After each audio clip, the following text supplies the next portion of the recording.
Video बनवण्याचा उद्देश हा एकच आहे की तुम्ही भाऊ घरामध्ये तुमचं पटत नसेल, तुमचं एकमेकाबरोबर वागणं बरोबर नसेल किंवा किरकोळ कारकोळ गोष्टीतून तुमचे भांडणं होत असतील, घरातले भांडणं हे घरातच मिटवा.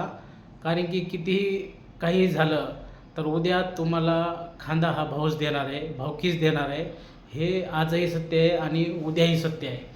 तर आपल्याला घड्याळाकडून पण काही गोष्टी शिकायला भेटतात की घड्याळाकडून आपण एक घेतलं पाहिजे. 3 काटे वेगवेगळे चालतात, एकामागे एक फिरतात. पण ज्यावेळेस घड्याळामध्ये 12 वाजणार असतील त्यावेळेस तिन्ही काटे सोबत येतात. म्हणजे ह्याच्यावरून आपल्याला शिकण्यासारखं असं आहे की तुमच्यावर जर उद्या संकट येत असतील, भाऊ हा लाख वाईट असू द्या, पण उद्या तुम्हाला जर इजा झाली तर तिथं तुमचा भाऊच उभा राहणार आहे. ह्याच्यामधून हे शिकण्यासारखं आहे आणि हे घेतलंच पाहिजे. ठीक आहे. धन्यवाद.